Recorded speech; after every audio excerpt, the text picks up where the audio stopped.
opening and closing.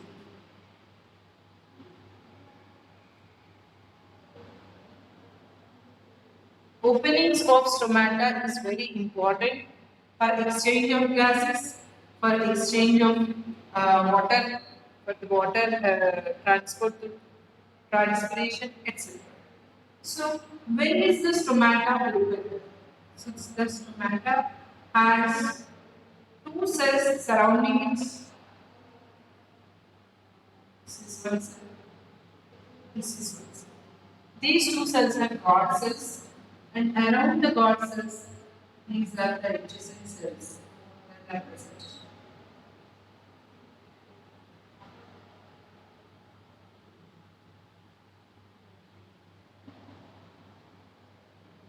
For the stomata to be open, this cell should be always touched. The guard cells always should be touched. That is, touched means filled with water, completely filled with water. When vacuums are filled with water, I said you can have more pressure on the walls of the cell. So at that time, the cells are said to be touched, and further pressure is more, they are said to be touched. Okay, why do this stomata take this shape? This side, the walls are thick. The cell walls of the plants, this God cells, are thicker on the inner side and thinner on the outer side. When you are blowing the balloon, also you see that difference. If you blow, the part of the balloon which is having very thin layer, rubber, where it's very thin, it puffs very easy, and that layer which is having very thick portion, that will not bulge easily. Same thing here also. This layer is very thin, so this side is bulging more, this side is bulging less. As a result, the stomata is pulled to, or else what will be the shape? The guard cells will be closed like this, and the stomata will be closed. Okay? When the water is keeping on filling in this, which is like this gradually, they turn like this and they open the stomach. Then only there is exchange of gases and exchange of water through transpiration. For the cells to be like this, water should be supplied to plant continuously. Water should be supplied to plant continuously. When water is taken by plant only, cell will be like this. If water is not present in this, then it closes like this. Okay. So when water is present inside this uh, two other, what do you say, ions also participate in this. Potassium ions, chlorine ions, also protons. These three play a very important role in taking absorption of water by responses. How? During sunrise, usually in the night time, protoactive stomata lose rays. When the sunlight falls on these cells take potassium inside. And this is a symbiote. What is symbiote? Now, recollect what is symbiote? Inactive transport, sorry, in facilitated transport. When one ion is passing, if second ion also passes, then it is called as symbiote. For potassium ions to transport, a passive movement of chlorine ions also is important. So as a result, what will happen? Chlorine ions and potassium ions are increasing inside the cytoplasm. What happens to water pollution? Water potential is solute concentration increases. Solute concentration increases, water potential decreases. Water potential decreases. So what happens? Water that is present in these adjacent cells immediately is taken into the cell. That is the reason why these protoactive stomata are open in the daytime. When this is happening, as a result, what happens? Protons are moving outside, and pH of this liquid, that cytoplasm which is present in these cells, pH will increase, it becomes more alkaline. Okay? So, because of this various reasons, water enters into the stomata and they get water enters into God cells and they get fully puffed up and open the stomata. In the night time, reverse happens. What happens? All the potassium ions go outside and chlorine ions also go outside and protons come inside. pH will increase, solute concentration will decrease. As a result, water that is present in stomata moves out. When water moves out, what will happen? The God cells will become flaccid. What is flaccid? Opposite to turgid is flaccid. When vacuoles do not have water, vacuoles have less or no water, then the cells are said to be flaccid cells. Okay, this is the reason for opening of a protoactive stomata. What about photoactive stomata?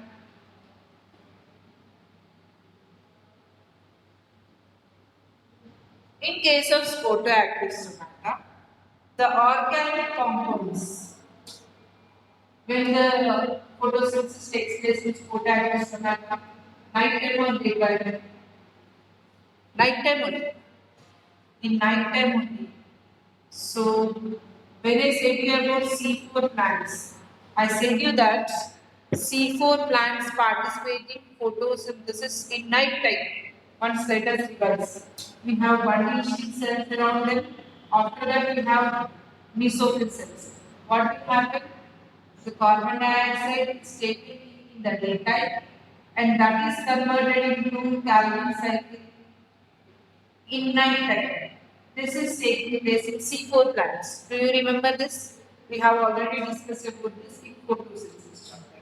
So what happens? Carbohydrates are produced in the night time. When carbohydrates are produced in all the cells in night time, these carbohydrates are passing through God cells also in night time.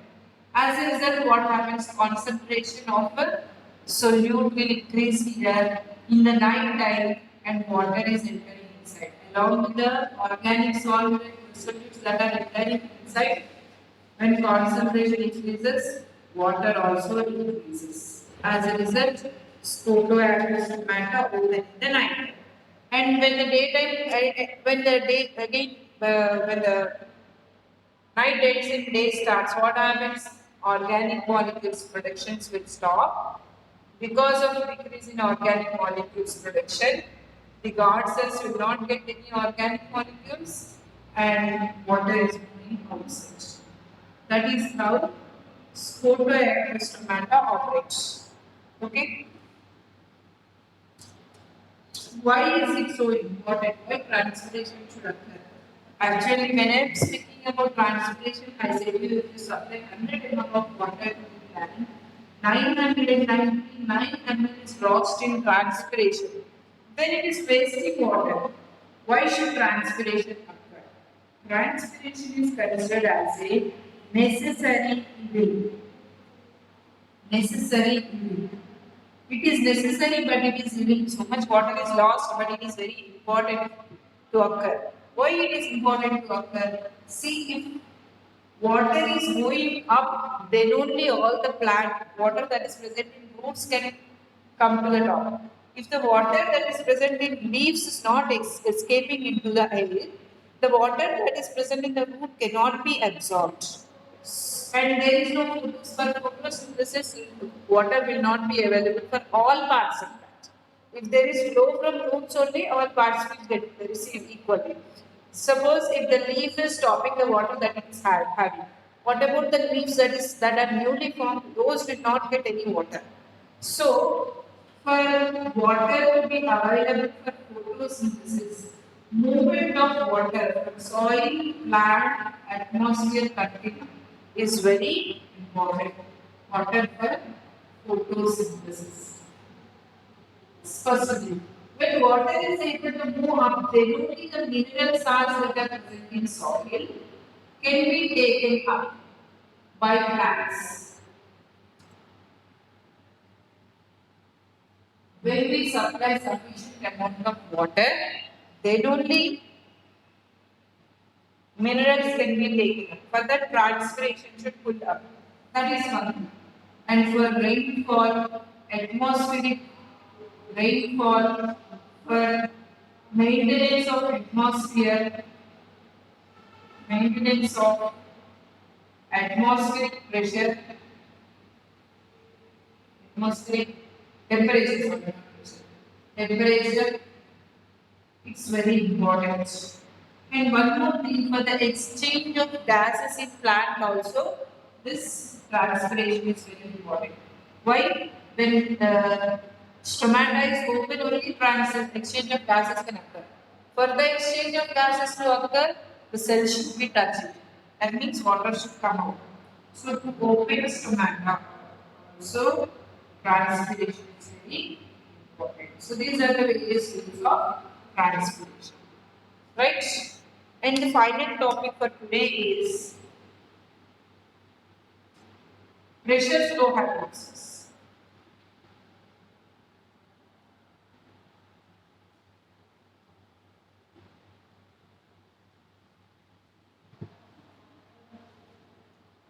Pressure flow hypothesis. Pressure flow hypothesis. Interesting topic. Plants. We know that in cell we have phloem also is present. Xylem also is present beside it. Okay. So this is xylem. Here xylem is present. Just beside that phloem is present. So what happens when any food is producing any food material that enters into phloem? Is entering into phloem. When food is entering into phloem, what happens to the what is it? Solute concentration of phloem cells concentration increases. When hypertonic, it becomes hypertonic. Okay. So as a result, what will happen? This diagram is not clear.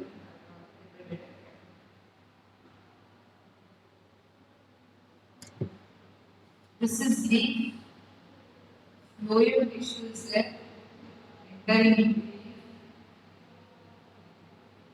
into xylem, and this is any tissue which is needing this food material. Any tissue which is needing the food material. Okay, so this is called as sink. This is called as source. But the cell does not have only fluid. It has xylem also. Beside this, xylem is also present. This is the xylem tissue. Now, this is the stem. This is any branch. Okay? Now, here food is produced inside the leaf. These food molecules enter into phloem tissue. When it enter into phloem tissue, here concentration increases. This is higher concentration. Xylem vessels have higher concentration comparatively. As a result, what happens? Water that is present inside the xylem will move into phloem. Okay, that is here osmosis is occurring. Osmosis occurs and water moves from xylem to phloem. What is moving? Water moves from xylem to phloem. Okay. As a result, what happens in phloem? Pressure increases. Water is going into phloem. Pressure increases. What happens? Pressure increases. As a result of this, the food molecules are pushed forward with a lot of pressure. In the region where the food molecules are needed, there is a transport of food material into the tissues. Okay? So this transport into the phloem, out of the phloem is by active transport only. Active transport occurs in case of both entry of food material into xylem also active transport, exit of food material from fluid, entry of foods into phloem, exit of foods from the fluid. Both these require energy and they occur by active transport only. Okay, in this region also, this region also. Okay, coming back to the picture. When food materials are entering into the region called sink, then what happens? This, what is present inside the fluid, it becomes hypotonic, hypotonic, and as a result, whatever water is present in this region, it enters into the,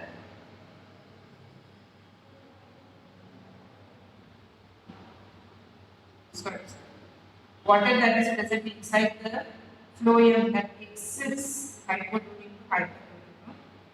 That leaves water molecules also leave the cell. So there it stops. Okay. So one cell reverse. Carefully understand. Very simple topic. Here food material are produced by leaf. It is entering into phloem by active transport. We know what is active transport. Use of ATP molecules for transport across membranes. So here by active transport material enter into phloem. Then this concentration increases, phloem concentration increases compared to xylem. Xylem is hydrogen. So osmosis occurs from low concentration to high concentration region. So water moves into the fluid and it is pushing. That is why this is called as pressure flow hypothesis. It is pushing the food down. When the food is pushing down, when it reaches sink, in that location, all the organic molecules that are produced from the leaf, they are passed into the tissue where it meets. That needy tissue is called as sink. As a result, the concentration in phloem decreases, that it becomes hypotonic. Here, carbohydrates are entering, that's why it becomes hypertonic. Again, water molecules move out of the phloem and the pressure with which the food is going decreases. So, the flow of food also will stop. This method is called as pressure flow hypothesis. Where the food is entering into phloem, pressure will increase because of entry of water molecules. Where the food is leaving the phloem, pressure decreases because of exit of water molecules.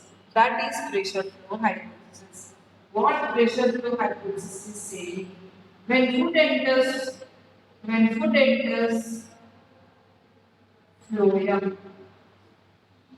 when food enters phloem, pressure at that point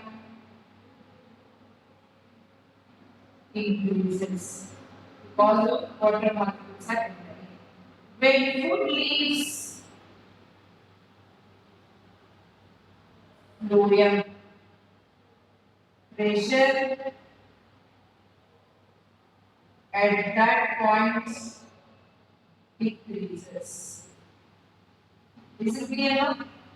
If pressure increases, movement will start. If pressure decreases, movement will stop. Okay, this pressure flow hypothesis is also called as mass flow hypothesis because here molecules are moving in large masses. Okay, and we have already seen that transporting phloem is called as translocation because there is mass or bulk movement of fluid molecules. Okay, this hypothesis is also called as pressure flow hypothesis as well as mass flow hypothesis.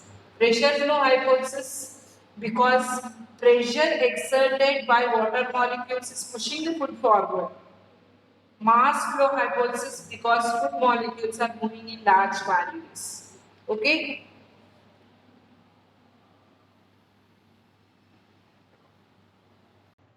To understand that where this food materials that are produced from leaf are flowing. Now we know that it is through phloem, but there was an experiment conducted, that is Efford's experiment.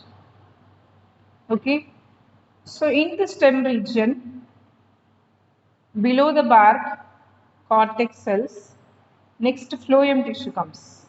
In case of root tissue, See, if you see the tiers of root tissue, xylem is outside, phloem is inside. Xylem is outside, phloem is inside. Xylem is outside, phloem is inside. Xylem is outside, phloem is inside. Xylem outside, phloem inside. But if you see this is for roots. If you see the stem, then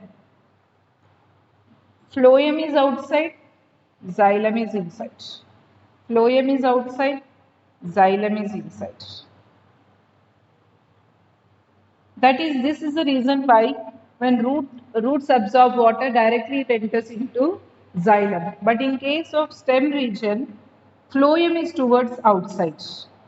Phloem is towards outer side.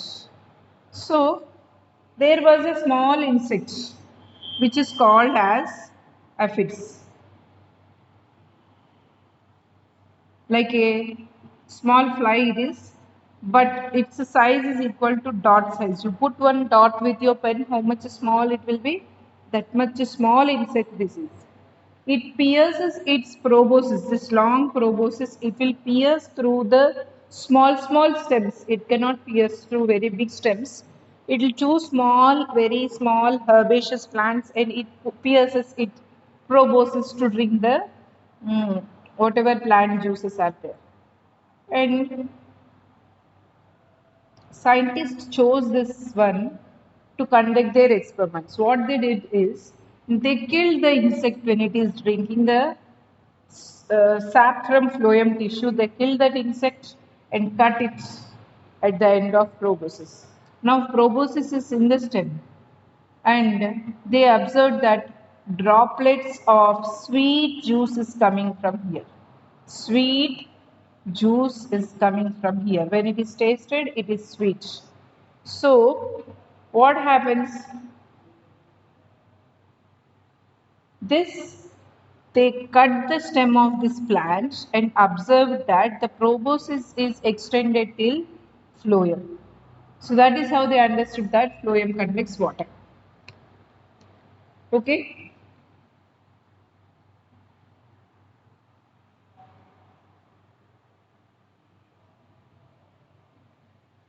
This is the first experiment. How can we understand that phloem conducts water? There is an experiment called ringing bark experiment or ringing bark experiment or girdling experiment. Girdling experiment. The stem part should be taken and one small region on the stem should be cut in such a way that phloem is cut off. Phloem should be cut off. Okay. So the newly formed phloem will be here only, will not be in the innermost layers. Innermost layers, all old phloem will be there. Newly formed phloem will be just here in this region. That can be easily cut off and water this plant, allow it to produce its food. When it is trying to transport the food material, what happens? It cannot transport the food material and it accumulates. All the food material will accumulate and this portion will swell. This shows that food is deposited in this region and because of cut of this phloem tissue, it's not able to conduct the water. So this experiment is called as ringing bark experiment or girdling experiment. The same is the threat of the farmers. Sometimes rodents means those are animals which have front teeth large, like rabbits, squirrels. When they bite the plants on the bark regions, the bark regions will, along with the phloem, they will be eaten off, and as a result, the plant will not be able to distribute the nutrients and they'll have loss in the yield. So that is why they protect their fields by constructing some barriers at the corners of the fields. Okay, with this we have completed this chapter, children, and we have a lot of time left. Shall we start excretory system?